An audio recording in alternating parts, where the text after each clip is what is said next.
Hi friends, ಎಲ್ಲರಿಗೂ ನಮಸ್ಕಾರ. ಇವತ್ತಿನ ವ್ಲಾಗ್ನಲ್ಲಿ ನಾನು ಒಂದು ಚಟ್ನಿಯನ್ನು ಹೇಗೆ ಮಾಡೋದನ್ನು ತೋರಿಸ್ತಾ ಇದ್ದೀನಿ. ಇವಾಗ ಕಾಣಿಸ್ತಾ ಇರ್ಬೋದು ನಿಮ್ಗೆ ಆಲ್ರೆಡಿ ಹಸಿ ಮಾವಿನ ಹಣ್ಣಿನ ಚಟ್ನಿಯನ್ನು ಹೇಗೆ ಮಾಡೋದಂತ ತೋರಿಸ್ಕೊಡ್ತಾ ಇದ್ದೀನಿ. ಯಾರೆಲ್ಲ ನನ್ನ ಚಾನಲ್ಗೆ ಸಬ್ಸ್ಕ್ರೈಬ್ ಆಗಿಲ್ಲ, ಪ್ಲೀಸ್ ನನ್ನ ಚಾನಲ್ಗೆ ಸಬ್ಸ್ಕ್ರೈಬ್ ಆಗಿ ಅಂತ ಕೇಳ್ಕೊತಾ ಇದ್ದೀನಿ. ಈ ಮಾವಿನ ಹಣ್ಣಿನ ಚಟ್ನಿಯನ್ನು ನಾನು ಹೇಗೆ ರೀತಿ ಅಂದರೆ ಎಲ್ಲರೂ ಮಾಡ್ತಾರೆ, ಅದರಲ್ಲಿ ಹೇಗೆ ಡಿಫ್ರೆಂಟಾಗಿ ಮಾಡೋದಂತ ಹೇಳಿ ತೋರಿಸ್ತಾ ಇದ್ದೀನಿ. ಇದು ಖಂಡಿತವಾಗಿ ಎಲ್ರಿಗೂ ಇಷ್ಟ ಆಗುತ್ತೆ. ಮಕ್ಕಳಿಂದ ಹಿಡಿದು ದೊಡ್ಡವ್ರಿಗಿಂತ ಮಾವಿನ ಹಣ್ಣು ಎಲ್ರಿಗೂ ಇಷ್ಟ ಆಗುತ್ತೆ. ಅದನ್ನು ಈ ರೀತಿ ಮಾಡಿ ನೋಡಿ ತುಂಬಾ ಇಷ್ಟಪಟ್ಟು ತಿಂತಾರೆ ಮನೆಯಲ್ಲಿ ಎಲ್ಲರೂ. ಒಂದು ಚಪಾತಿ ತಿನ್ನೋದು 2 ಚಪಾತಿ ತಿನ್ನೋದು ಪಕ್ಕ ಅಂತ ಹೇಳ್ತೀನಿ. ನಾನು ಹೇಗೆಲ್ಲ ಮಾವಿನ ಹಣ್ಣಿನ ಚಟ್ನಿಯನ್ನು ಡಿಫ್ರೆಂಟಾಗಿ ಮಾಡ್ತೀನಿ ಅಂತ ಹೇಳಿ ತೋರಿಸ್ತೀನಿ ಬನ್ನಿ ಫ್ರೆಂಡ್ಸ್. ಇವಾಗ ಮೊದಲಿಗೆ ಒಂದು ಜಾರನ್ನು ತೊಗೊಂಡಿದ್ದೀನಿ, ಸಣ್ಣ ಜಾರನ್ನು ತೊಗೊಂಡಿದ್ದೀನಿ. ಇವಾಗ ನಮ್ಮ ಮನೆಯವರು ಹಸಿ ಮಾವಿನ ಹಣ್ಣನ್ನು ಆರ್ಡರ್ ಮಾಡಿ ತರಿಸಿದ್ರು. ಹಳ್ಳಿಗಳಂತೂ ಎಲ್ಲ ಸಿಗುತ್ತೆ ಫ್ರೆಂಡ್ಸ್. ಅಂದರೆ ನಮ್ಮ ಸಿಟಿಲಲ್ಲಿ ಈ ಥರ ಪ್ಯಾಕೆಟ್ನಲ್ಲಿ ಆರ್ಡ್ರ್ ಮಾಡಿ ತರಿಸೋದೇ ನಮಗೆ ರೂಢಿ ಆಗಿಬಿಟ್ಟಿದೆ. ಯಾರ ಮನೆಯಲ್ಲಿ ಇತ್ತಂತಂದರೆ ಅದನ್ನು ಚೆನ್ನಾಗಿ ಫಸ್ಟಿಗೆ ತೊಳೆದು ಈ ಥರ ಗೋವಾ ಮಾವಿನನ್ನು ತೊಗೊಂಡಿದ್ದೀನಿ ನಾನು. ಅಂದರೆ ಇದು ಜಾಸ್ತಿ ಅಷ್ಟು ಹುಳಿನೂ ಇರೋದಿಲ್ಲ, ಅಷ್ಟು ಸಿಹಿ ಅಂದರೆ ಒಂದು ಸ್ವಲ್ಪ ಇರುತ್ತೆ ಅದಲ್ಲ ಫ್ರೆಂಡ್ಸ್, ಜಾಸ್ತಿ ಹುಳಿಲಾರ್ದಕ್ಕೆ. ಇದು ಮಾವಿನ ಹಣ್ಣು ಚಟ್ನಿ ಮಾಡಲಿಕ್ಕೆ ನಾನು ಗೋವಾ ಮಾವಿನ ಹಣ್ಣು ಅಂತಾರಲ್ಲ ಫ್ರೆಂಡ್ಸ್, ಅದನ್ನು ತೊಗೊಂಡಿದ್ದೀನಿ. ನಿಮ್ಮ ಕಡೆ ಯಾವ ಮಾವಿನ ಹಣ್ಣು ಇರ್ತದೋ ಅದನ್ನು ನೀವು ತೊಗೊಂಡು ಮಾಡ್ಕೋಬೋದು. ಹಸೆ ಮಾವಿನ ಹಣ್ಣು ತೊಗೋಬೇಕು. ಗೋವಾ ಮಾವಿನ ಹಣ್ಣು ತೊಗೊಂಡ್ರೆ ತುಂಬಾ ಸೂಪರಾಗಿರುತ್ತೆ ಅಂತ ಹೇಳಿ ನಾನು ತೊಗೊಂಡಿದ್ದೀನಿ. ಈ ಥರ ನೀವು ಮಾಡಿ ನೋಡಿ ಫ್ರೆಂಡ್ಸ್, ಒಂದು ರೀತಿ ಡಿಫ್ರೆಂಟಾಗಿರುತ್ತೆ. ನಮ್ಮ ಮನೇಲಂತೂ ಇದನ್ನು ತುಂಬಾ ಎಲ್ಲರೂ ಇಷ್ಟಪಟ್ಟು ತಿಂತಾರೆ. ಮೊದಲಿಗೆ ಇದನ್ನು ನಾನು ವಾಶ್ ಮಾಡ್ತೀನಿ ಫ್ರೆಂಡ್ಸ್. ತುಂಬ ಚೆನ್ನಾಗಿ ವಾಶ್ ಮಾಡಬೇಕು ಫ್ರೆಂಡ್ಸ್. ಇವಾಗ ಕೆಮಿಕಲ್ ಎಲ್ಲ ಸ್ಪ್ರೇ ಮಾಡಿರ್ತಾರಲ್ಲ ಅಂತ ಹೇಳಿ ನಾನು ಉಪ್ಪು ನೀರಿನಲ್ಲಿ ಒಂದು ಸ್ವಲ್ಪ ವಾಶ್ ಮಾಡಿಕೊಂಡೆ ಫ್ರೆಂಡ್ಸ್. ಇವಾಗ ಇದನ್ನು ಸಣ್ಣದಾಗಿ ಕಟ್ ಮಾಡ್ಕೋತೀನಿ ಫ್ರೆಂಡ್ಸ್. ನಾನು ಮೊದಲಿಗೆ ಇದೆಲ್ಲ ಸೈಡಿಂದೆಲ್ಲ ತಗೊಂಡು ಇವಾಗ ಇದನ್ನು ಕಟ್ ಮಾಡ್ಕೋತೀನಿ ಫ್ರೆಂಡ್ಸ್. ಮಾವಿನ ಹಣ್ಣು ಯಾರಿಗೆಲ್ಲ ಇಷ್ಟ ಆಗಲ್ಲ ಫ್ರೆಂಡ್ಸ್. ಮನೆಯಲ್ಲಿ ಒಂಥರ ಫಸ್ಟಿಗೆ ಮಾವಿನ ಹಣ್ಣು ಯಾವಾಗ ತಿಂತೇವಂತ ಈ ಸೀಸನ್ಗೆ ವೇಟ್ ಮಾಡ್ತಾ ಇರ್ತೀವಿ. ನಮ್ಮ ಮನೆಯಲ್ಲಿ ಅದೇ ರೀತಿ ಈ ಸೀಸನ್ನಲ್ಲಿರೋ ಫಸ್ಟ್ ಮಾವಿನ ಹಣ್ಣು ಹಸಿ ಮಾವಿನ ಹಣ್ಣು ಚಟ್ನಿಯನ್ನು ಮಾಡ್ತಾ ಇರೋದು. ಇದು ಮಾಡಿದ್ಮೇಲೆ ಎಲ್ಲರೂ ಇಷ್ಟಪಟ್ಟು ತಿಂದರು. ಅವತ್ತು ನಮ್ಮ ಮನೇಲಿ ಎಷ್ಟು ದಿನದಾದಮೇಲೆ ಮಾವಿನ ಹಣ್ಣಿನ ಚಟ್ನಿ, ಅದು ಒಂಥರ ಏನೋ ಮಾವಿನ ಹಣ್ಣು ಅಂದರೆ ಬಾಯಲ್ಲೇ ನೀರು ಬರುತ್ತೆ. ಅದಕ್ಕೆ ಒಂದು ಉಪ್ಪು ಖಾರ ಹಾಕಿದರೆ ಅಷ್ಟೇ ಸಾಕು, ಒಂಥರ ಅಮೃತ ತಿಂದಂಗೆ ಆಗುತ್ತೆ. ಅಷ್ಟು ಒಂಥರ ರುಚಿ ಇರುತ್ತೆ ಮಾವಿನ ಹಣ್ಣಲ್ಲಿ. ಅಂದರೆ ಮಾವಿನ ಹಣ್ಣು ಚಟ್ನಿ ಅಂತಂದರೆ ಒಬ್ರೊಬ್ರಿಗೆ ಡಿಫ್ರೆಂಟಲ್ಲಿ ಮಾಡ್ತಾರೆ. ನಾನು ಇದಕ್ಕೆ ಯಾವುದೇ ರೀತಿ ಉಳ್ಳಾಗಡ್ಡಿ ಅಥವಾ ಏನೂ ಹಾಕ್ತಾ ಇಲ್ಲ. ಅಂದರೆ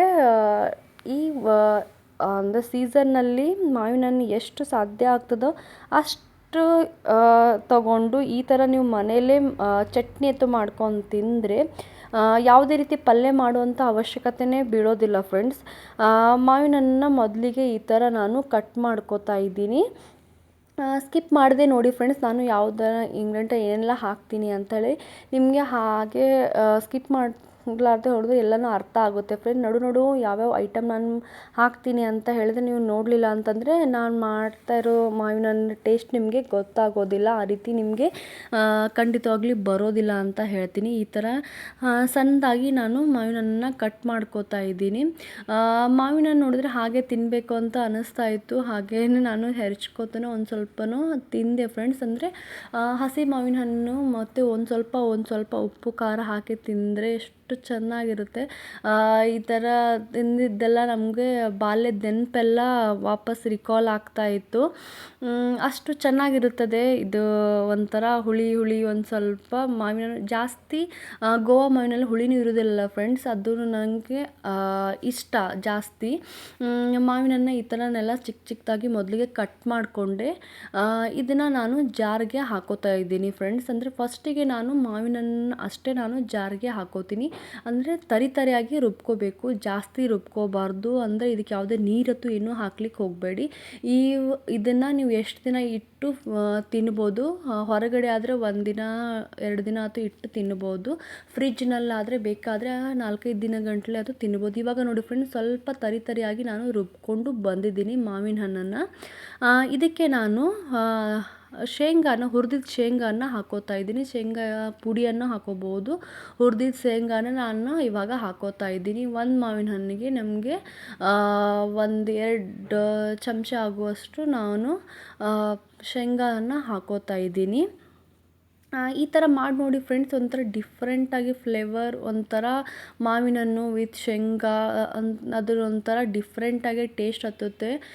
ಮೊದಲಿಗೆ ನಾನು ಶೇಂಗಾದೆಲ್ಲ ಹಾಕೋದನ್ನ ನಮ್ಮ ಅತ್ತೆ ನನಗೆ ಹೇಳ್ಕೊಟ್ಟಿದ್ದ ರೆಸಿಪಿ ನಿಮಗೆ ನಾನು ಶೇರ್ ಮಾಡ್ತಾ ಇದ್ದೀನಿ. ಇವಾಗ ಇದಕ್ಕೆ ಜೀರಿಗೆಯನ್ನು ಹಾಕ್ಕೊಂಡಿದ್ದೀನಿ. ಜೀರಿಗೆ ನಿಮ್ಗೆ ಎಷ್ಟು ಬೇಕೋ ಅಷ್ಟು ಹಾಕ್ಕೊಂಡು ಫ್ರೆಂಡ್ಸ್. ಇವಾಗ ನಾನು ಇದಕ್ಕೆ ಒಣ ಖಾರ ಅಂದರೆ ಮಿರ್ಚಿ ಪುಡಿಯನ್ನು ಹಾಕ್ಕೋತಾ ಇದ್ದೀನಿ.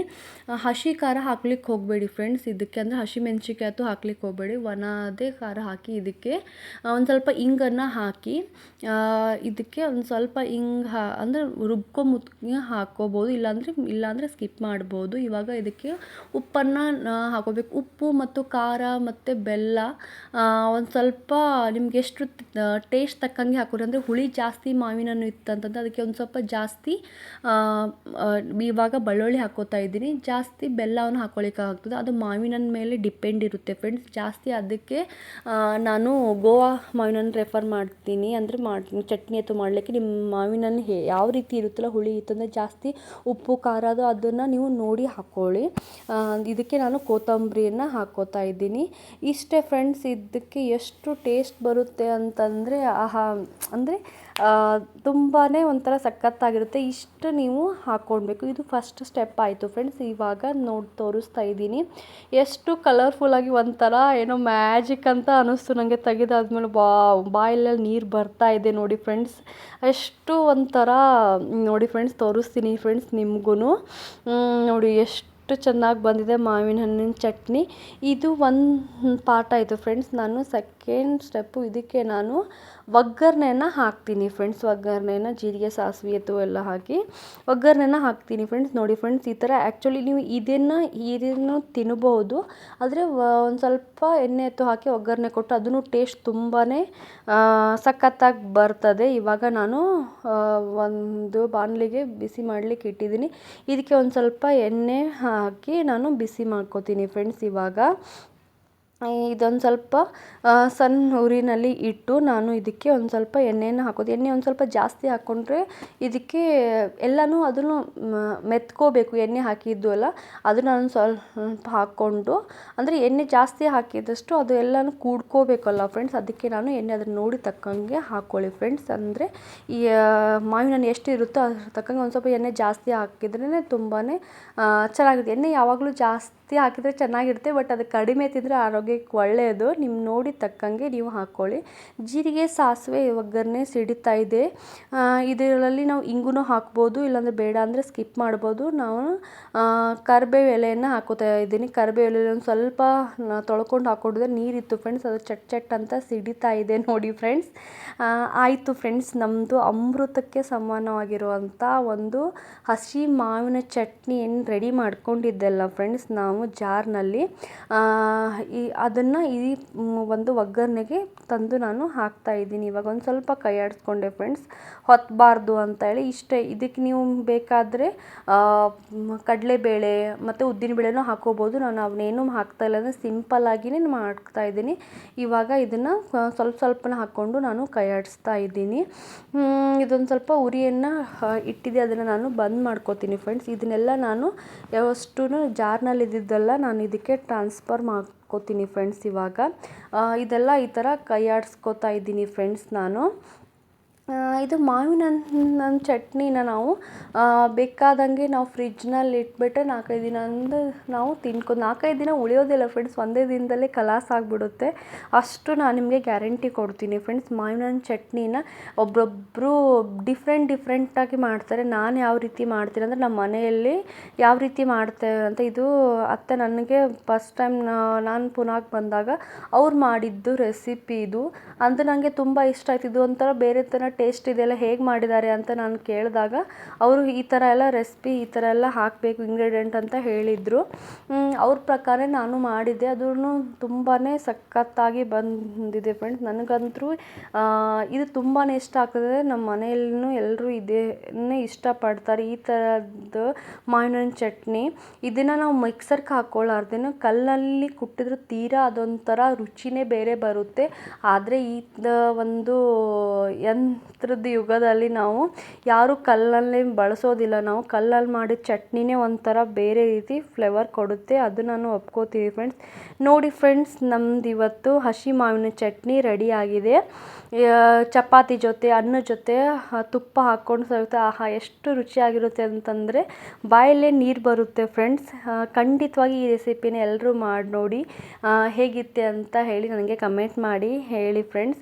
ಈ ಮಾವಿನ ಹಣ್ಣು ಸೀಸನ್ ಮುಗಿಯೋದ್ರೊಳಗೆ ನೀವು ಇದನ್ನು ಮಾಡಿ ತಿಂದು ನನಗೆ ಹೇಗಿತ್ತು ಅಂತ ಹೇಳಿ ಕಮೆಂಟ್ ಮಾಡಿ ಹೇಳಿ. ಖಂಡಿತವಾಗಿ ಪಕ್ಕ 100ಕ್ಕೆ 200% ಇದು ಒಂಥರ ಡಿಫ್ರೆಂಟ್ ಆಗಿರುವಂತಹ ನಿಮಗೆ ಟೇಸ್ಟ್ ಕೊಡುತ್ತೆ ಮತ್ತು ಡಿಫ್ರೆಂಟಾಗಿ ಫ್ಲೇವರ್ ಕೊಡುತ್ತೆ.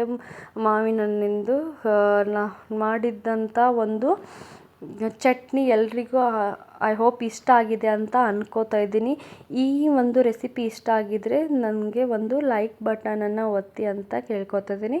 ಐ ಹೋಪ್ ಈ ವಿಡಿಯೋ ನಿಮಗೆ ಇಷ್ಟ ಆಗಿದೆ ಅಂತ ತಿಳ್ಕೊತಾ ಮುಂದೊಂದು ಲಾಗ್ನಲ್ಲಿ ಈ ಥರ ಹೊಸದಾಗಿರೋ ರೆಸಿಪಿಯನ್ನು ತೋರಿಸ್ಲಿಕ್ಕೆ ಇಷ್ಟಪಡ್ತೀನಿ ಫ್ರೆಂಡ್ಸ್. ಎಲ್ಲರಿಗೂ ಈ ಒಂದು ಮಾವಿನ ಹಣ್ಣು ಇಷ್ಟ ಆಗಿದೆ ಅಂತ ಅನ್ಕೋತಾ ಇದ್ದೀನಿ ಫ್ರೆಂಡ್ಸ್. Bye friends.